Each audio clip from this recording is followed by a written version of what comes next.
The reason being that it could cause widespread social unrest and possible deterioration of government control. We'll hear from witnesses of saucer-shaped craft that might have been designed and built by the Air Force. My gosh, those are flying saucers. Those things really do exist.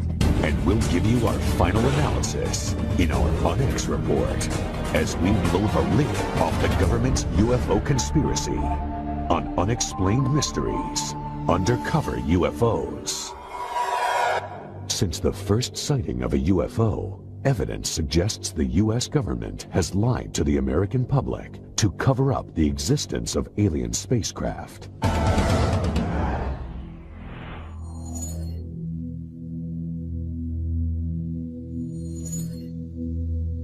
Our government has flat out lied to us for 40 years or more. They've threatened people and intimidated people. They've spied on UFO groups, infiltrated UFO groups, spied on researchers, compiled dossiers. Their response is bordered on paranoia. The CIA says that it does not collect information on UFOs, and it hasn't since the 50s. There are reams of documents squeezed out of the CIA that indicate that they have on staff CIA UFO experts, agency personnel monitoring the situation on an ongoing basis. They lie. The Air Force studied UFOs closely. A squadron of pilots had a unique mission: find and photograph UFOs. Pilot Guy Kirkwood witnessed an amazing scene: 16 unidentified objects 2 miles away. They broke rank and just started moving all over. They were below us, they were above us, they were out in front of us, and accelerating, literally at lightning speed. And a dot in the distance, maybe several miles away from you at that point, maybe a pencil point, all of a sudden closing on you at the rate of several thousand miles an hour, and a 36-foot object, which is basically almost the same size as our aircraft, with a 36-foot wingspan. But all of a sudden this thing is just closing on you faster than you're able to think. The Air Force suddenly terminated the UFO search squadrons. Years later, Kirkwood started talking about what he saw, and 2 government agents accosted him. And they said, well, the government doesn't like the information being released, and to continue could be detrimental to your health. UFO experts maintain that the U.S. government conducts research at a top-secret base in Nevada, known as Area 51. An aerospace engineer who worked there could not believe what he saw. Got out of the bus, I was told to walk directly through the hangar, and immediately, even before entering the hangar, you can see the edge of a disc. This is your classic flying saucer, 2 inverted pie plates, if you wish, with a segmented larger area dome on top. Within minutes of that, I finally realized that this had nothing to do with something the government was producing. And that was quite shocking because everything inside was small. This is a full-size craft, 30, 35 feet in diameter, maybe 40. But you're looking at seats that are, 18 inches off the ground, obviously made for something smaller. And certainly wasn't made for children to play in. The U.S. government denies working on alien spacecraft. They also deny that Robert Lazar ever worked for them. Records of Lazar's employment have vanished. But 2 important items of information offer solid proof. A W-2 form stating that he worked for Naval Intelligence, and a listing of his name in a government lab phone book. After Lazar came forward, he was threatened by government agents. Many others suffered the same fate. One after another had visits from government personnel who basically intimidated or told them to back off, followed them around.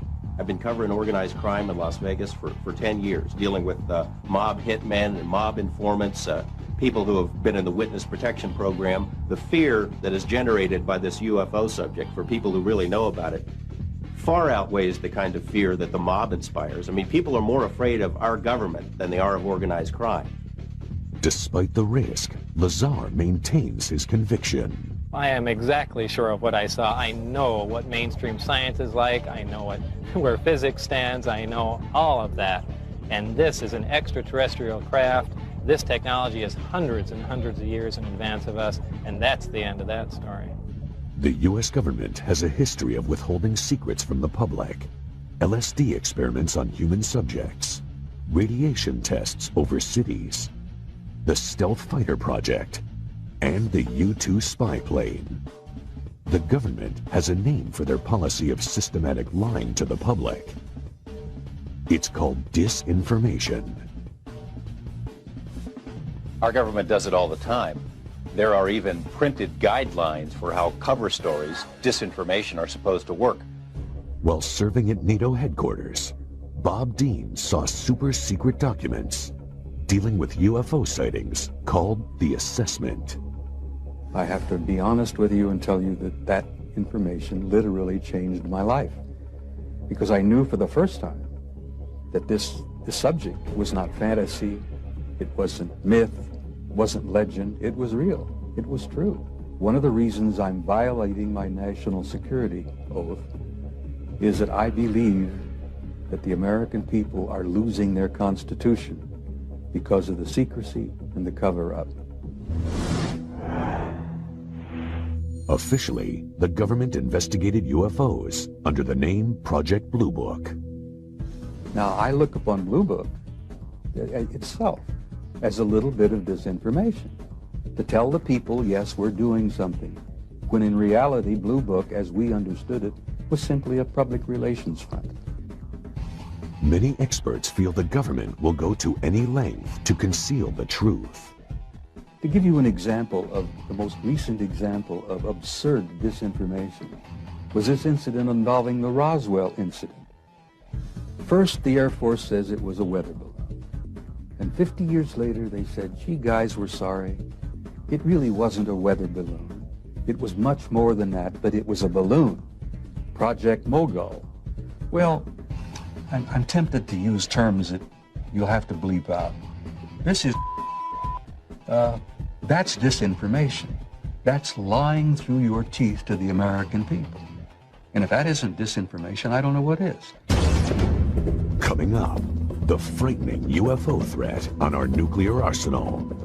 It was a classic flying saucer, and it shot a beam of something at our warhead. Find out about the military's top secret black projects. Area 51 is the most tightly secured installation in this country. I saw the object exhibit entirely unconventional flight characteristics. The government's search for extraterrestrial intelligence, which was abruptly terminated. The government would never make that leap of faith that the public would be able to handle the fact that we are receiving intelligence signals from somewhere else. Eyewitnesses who saw UFOs parked on an airbase. Hey, my interest perked up instantly when I began to see literally hundreds of photographs of all types of quote-unquote flying saucers. And the government conspiracy to crush the truth about UFOs. I don't think the military has any credibility with the public in terms of its denials of this program or that program. And we'll give you our ultimate account with our UNX report. Stay tuned for more on Unexplained Mysteries.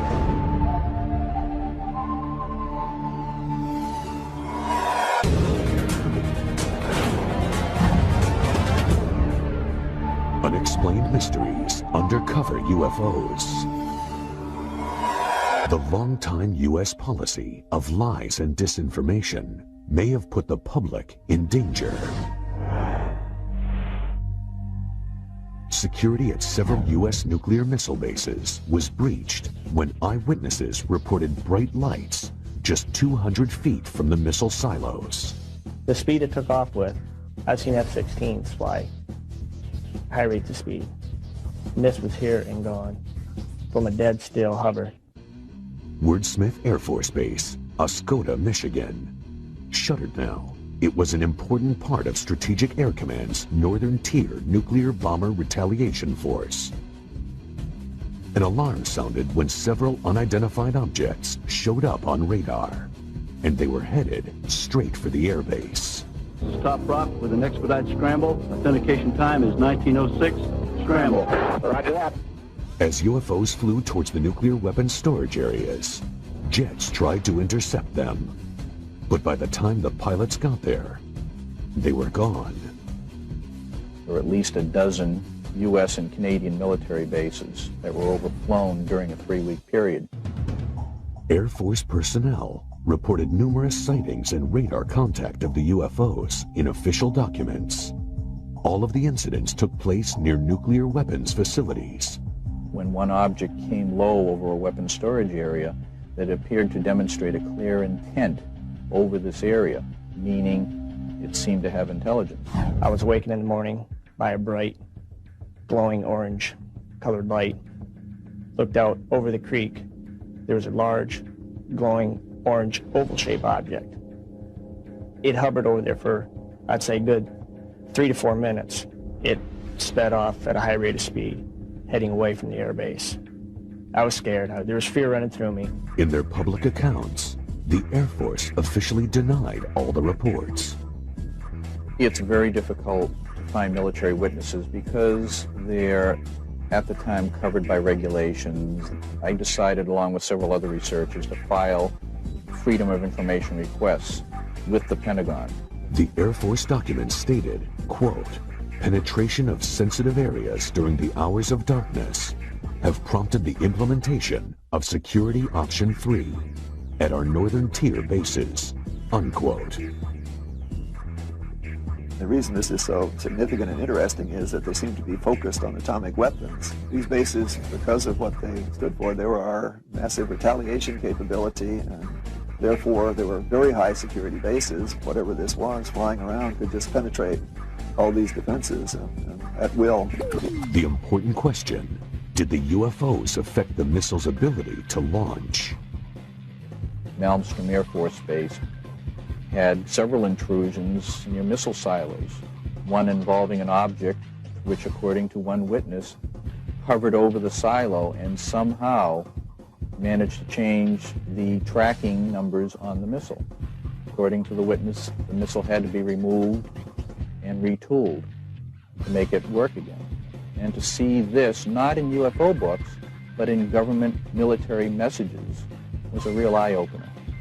And I think that if the public had known that at the time, there would have been great alarm. About 10 years before, Air Force Lieutenant Robert Jacobs witnessed something remarkable.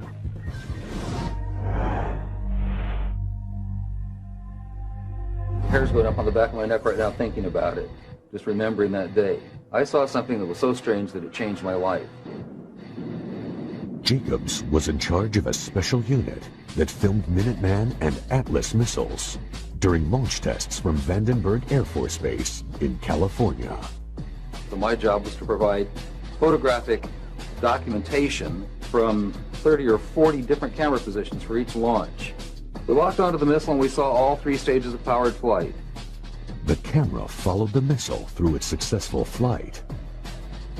Now what we didn't know is what else we had got besides the missile. Soon after, Project Director Lorenz Mansman called Jacobs into his office. There were 2 guys in gray suits in there, civilian clothes. They were not in the Air Force. They were from somewhere else. They never identified themselves. They could have been CIA, OSI, OSS. All 4 of the men watched the film of the missile flight. The nose cone spread out. The warhead was quite plainly visible.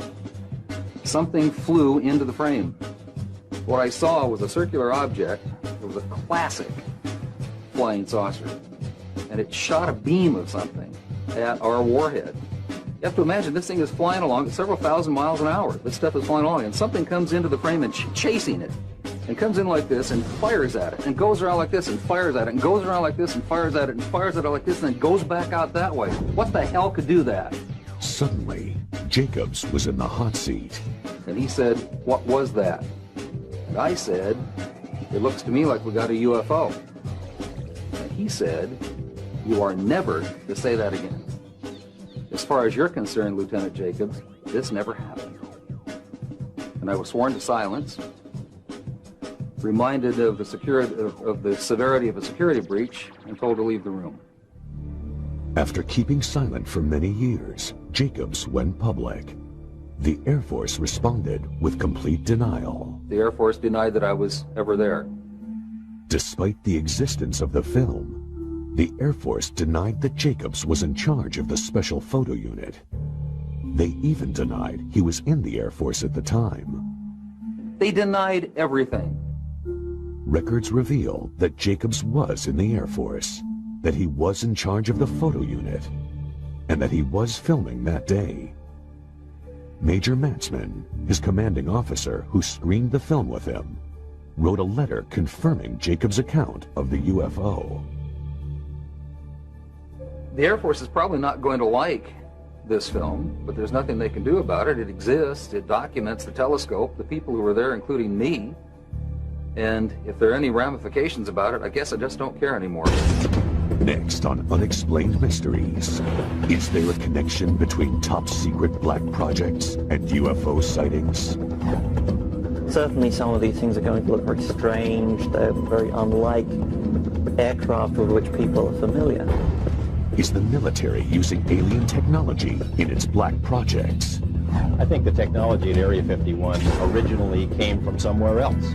And what happens to people who want to get close to Area 51? I think that could be the biggest and perhaps the last mistake they are going to make in their life. We'll show you why NASA terminated its own probe that was getting information to life on Mars. They said that NASA or the government might want to consider keeping the information from the public. And the government abruptly stopped its search for extraterrestrial life. For certain people, that's not something that they want to either believe in or allow anybody to know that they believe in. We'll expose what the government does to military officers who report UFOs. I got letters from high-ranking officers that they had no record of such an aircraft ever existing. And we'll sum up the UFO conspiracy in our Unex report. There's much more to come on Unexplained Mysteries. Undercover UFOs. Black projects. That's the name for secret military development efforts. Certainly some of these things are going to look very strange. They're very unlike aircraft with which people are familiar. There seems to be a connection between black projects and UFO sightings. Well, certainly the history of the flying saucer phenomena suggests that in the past, classified programs resulted in a lot of reports of flying saucers. And if you see all of the instances where conventional aircraft have been misinterpreted as flying saucers, it's quite easy to understand how unconventional aircraft could receive a similar misinterpretation. In the Nevada desert, we have things out there that are literally out of this world. Groom Lake, Nevada, also known as Area 51, where experts believe the military is working on top-secret projects. They have a hangar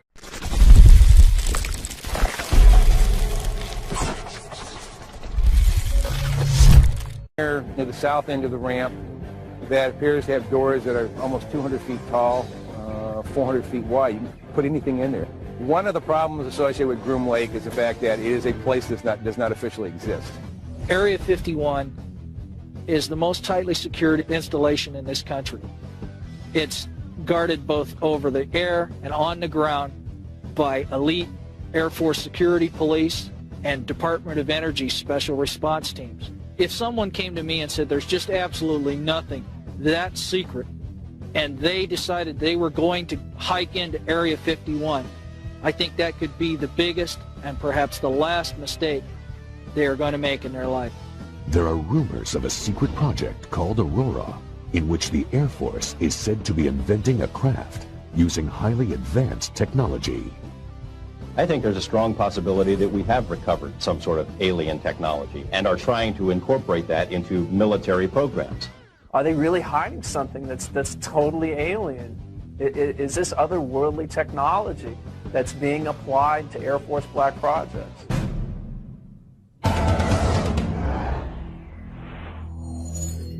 Sonic booms have been reported in Los Angeles, evidence of high-speed, unidentified craft. They've been traced back to Groom Lake, Nevada. We really can't tell what's moving. The only thing we see is a sonic boom, and that's telling us that something is moving faster than the speed of sound. So actually, we can't even tell it's an airplane. The military maintains its position of denial. Every time that there's a story about Aurora or the TR-3A Black Manta in Popular Science or the New York Times or something else, Congress calls the Pentagon on the carpet and says, what's the deal? They want to know if these planes exist. And every time they've asked about those planes, they've been told there is no such thing. The military's established a pattern of denial concerning these highly capricious wild aircraft beginning in the late 50s and continuing to this day. 2 UFO experts investigated Area 51 up close. They saw several red-orange objects in the sky. They started at great height, seemed to descend, and then flared out. It was startling. Then a series of silver pewter flashes went directly across the horizon at terrific speed. One of these silver flashes went directly up into the air. The bottom one seemed nearly to hug the ground. When they tried to leave the base, they were stopped by security. Boom. Headlights come on. There was an M16 pointed at us. And here we were faced with a life and death situation. But we also knew that we had crossed the line back into public domain, and therefore we were saved. 3 months later, Mark Farmer saw the same red-orange flying objects. I saw the object exhibit entirely unconventional flight characteristics. At times it would wobble around in the sky and appear very unstable. At other times it would be in a rock-hard hover. It was an O-bladed sphere, multicolored, crimson on bottom, blue-green on top, much brighter than anything else in the sky. Robert Lazar, the aerospace engineer who worked at Area 51, is convinced that these objects were experimental Air Force craft developed from alien technology. He claims there are at least 9 flying saucers stored there. I was part of a back engineering group, and our job was basically to look at these recovered discs, and I say recovered because I don't know really where they came from. Whether they were given to us, we found them, shot them down, who knows what. But our group basically was to back engineer them, which means to start with a finished product and go backward and see how it was fabricated, and try and duplicate some of that technology with earthly materials. To me, Bob Lazar is credible. Over the past couple of years, I've spoken to literally dozens of people who have worked at that facility out there in Nevada. I think the technology at Area 51 originally came from somewhere else. The military disavows any knowledge of the alien technology program. I don't think the military has any credibility with the public in terms of its denials of this program or that program. They've denied the U-2 existed, they denied the SR-71 existed, they denied working on stealth. All of those programs suddenly were unveiled. Coming up on Unexplained Mysteries, the destruction of one of NASA's most valuable space probes. Was it intentional? It did not lose transmission. They turned it off.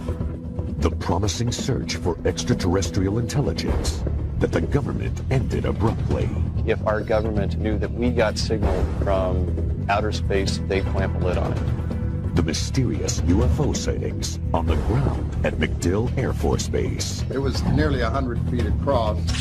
The military headquarters for a secret UFO intelligence team. Wright-Patterson had something unique to our government, and that was the Technical Intelligence Organization. And the government's refusal to divulge UFO secrets. A lot of people say, well, how can something be kept secret? The F-117 stealth fighter was kept secret for approximately 10 years. And you'll get the ultimate rundown with our UNX report. More secrets, more revelations. Next on Unexplained Mysteries. Unexplained Mysteries, Undercover UFOs.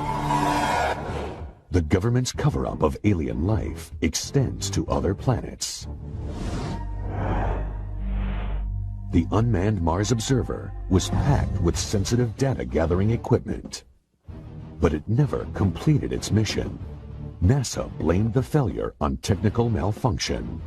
But experts think there's more to NASA's story. It starts with a strange area on the red planet known as Cydonia. It's quite possible that NASA knows more about anomalous structures on Mars, possible extraterrestrials, even structures on our moon that they're not telling us about. There is sufficient evidence to indicate that some of the objects on Mars may possibly be artificial. NASA says the objects on Mars are just light and shadow. But 3D imaging reveals something startling. I was quite interested with the first photos and release of the face on Mars. But particularly I thought it was interesting the pyramidal structures. Some of these pyramids appear to have even a central stairway running up and down them. The more we look at these structures, the more we can see that there's something amazing here. Did NASA create a convenient malfunction to hide archaeological evidence of alien life?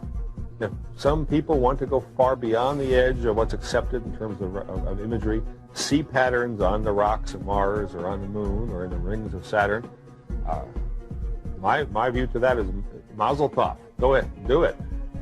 Try it out. Make the proposals. These objects, if you measure carefully from the tops of the 5 that surround this city square point, you find an almost perfectly symmetrical pentagon. The Brookings Institution prepared a report for NASA. It contains a shocking recommendation. There is a section on what might occur if evidence of extraterrestrial existence was found on other planets. They said that NASA or the government might want to consider keeping the information from the public. The reason being that it could cause widespread social unrest and possible deterioration of government control. NASA claims the observer had an electrical failure. It did not lose transmission. They turned it off. And they turned it off after the instructions for going into orbit had been uploaded to the spacecraft. It was possible then that the spacecraft would go ahead, follow out those instructions, and go into orbit. Before we start saying how these rocket scientists messed up, and they did mess up, we have to keep realizing just how tough these projects are. That we're doing things out there in space every time we do it that no one even thought was possible a few years or decades ago. The search for extraterrestrial intelligence. Huge radio telescopes aimed at the sky. Their purpose? To capture radio signals from alien civilizations. But the program is shrouded in secrecy. I think if our government knew that we got signals, a dedicated signal from outer space somewhere, they'd clamp a lid on it. Our source, a space program engineer, knows the risks. If the powers that be knew I was talking to you, there would be a high price for me to pay. After years of denying the existence of UFOs, the government abruptly decides to spend millions on searching for aliens. But there's a catch. It's very hard to believe that the government would allow something this extraordinary to be released to the general public without scrutiny and censorship. In the Mojave Desert, the government set up Goldstone Station on a military base. It's RF quiet, which means there's not a lot of background noise when they're looking for signals. It's really ideal for this type of search. Soon after coming online, the telescopes picked up signals called hits. There were hits that were taken seriously. There were 3-4 hits, to my knowledge, that were strong, and it could potentially be a signal from an extraterrestrial intelligence. Then, the government suddenly shut down the program. It was a cheap shot for the budget posers, for the so-called deficit hawks.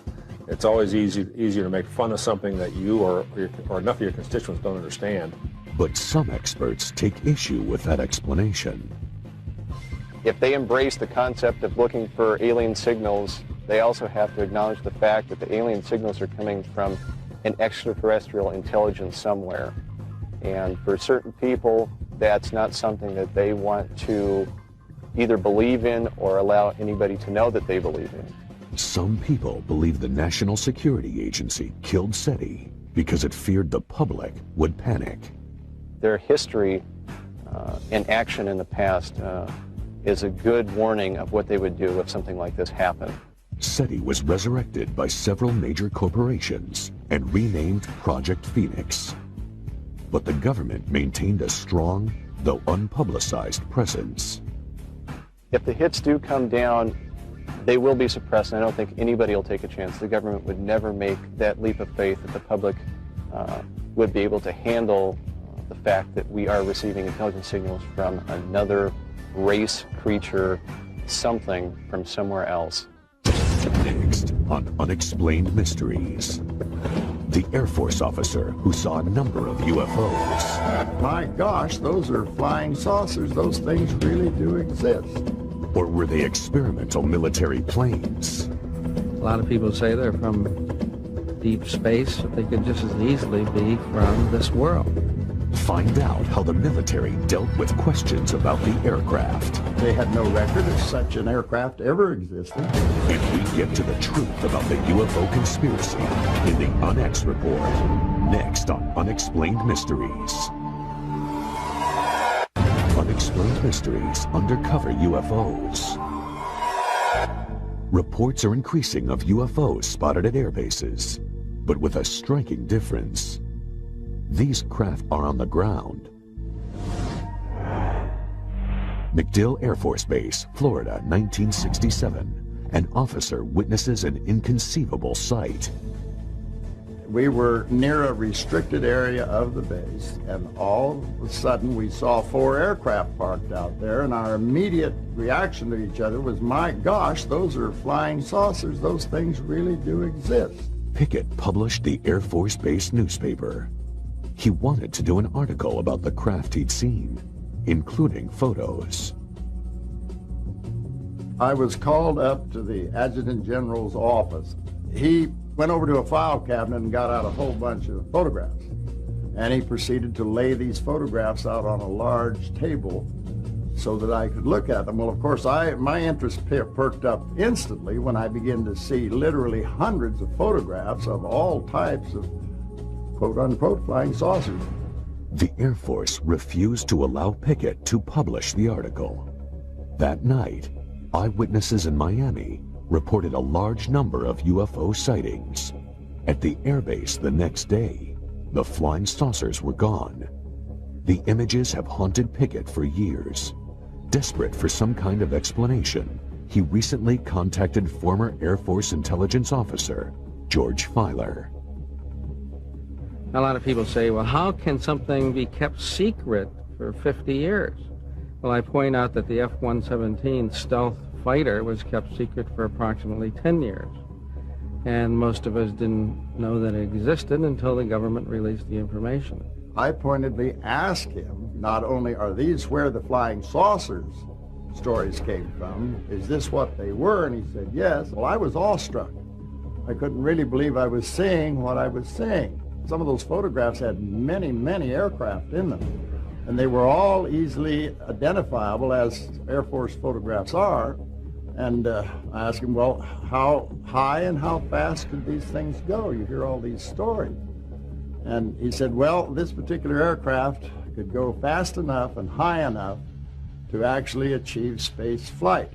And I had no idea when he was telling me this story that wouldn't be too long before they were declared non-existent. To this day, Pickett is determined to prove what he saw was real.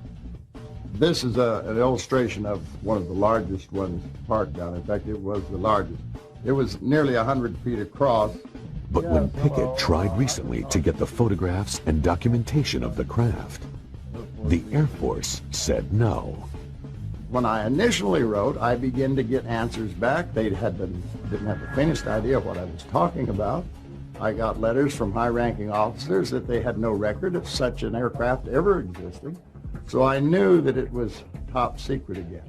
Many UFO experts believe the technology for the saucer-shaped aircraft came from an alien spaceship that crashed near Roswell, New Mexico in 1947. At that time, if the military had recovered a downed UFO, they would have transported it to Wright-Patterson Air Base in Ohio. Wright-Patterson had something unique to our government, and that was the Technical Intelligence Organization, so-called T2, or what became the Foreign Technology Division. This is the sort of division that would have been appropriate to use for the investigation of UFO research. 3 former Wright-Patterson employees filed aircraft patent requests. The designs looked suspiciously like flying saucers. Some people think their inspiration was the extraterrestrial craft that crashed near Roswell. So there's something out there that people are seeing. And the question, of course, is who do they belong to? A lot of people say they're from deep space, you know, but they could just as easily be from this world. Next, the Onyx Report. The answers you want to hear about UFOs. Are they alien spacecraft, military aircraft, or advanced Air Force vehicles based on harvested alien technology? You'll hear the final word on the possible UFO threat and military cover-up. And we'll take one last look at the military's intimidation of innocent UFO eyewitnesses. We'll wrap it all up for you with our Unex Report when Unexplained Mysteries returns.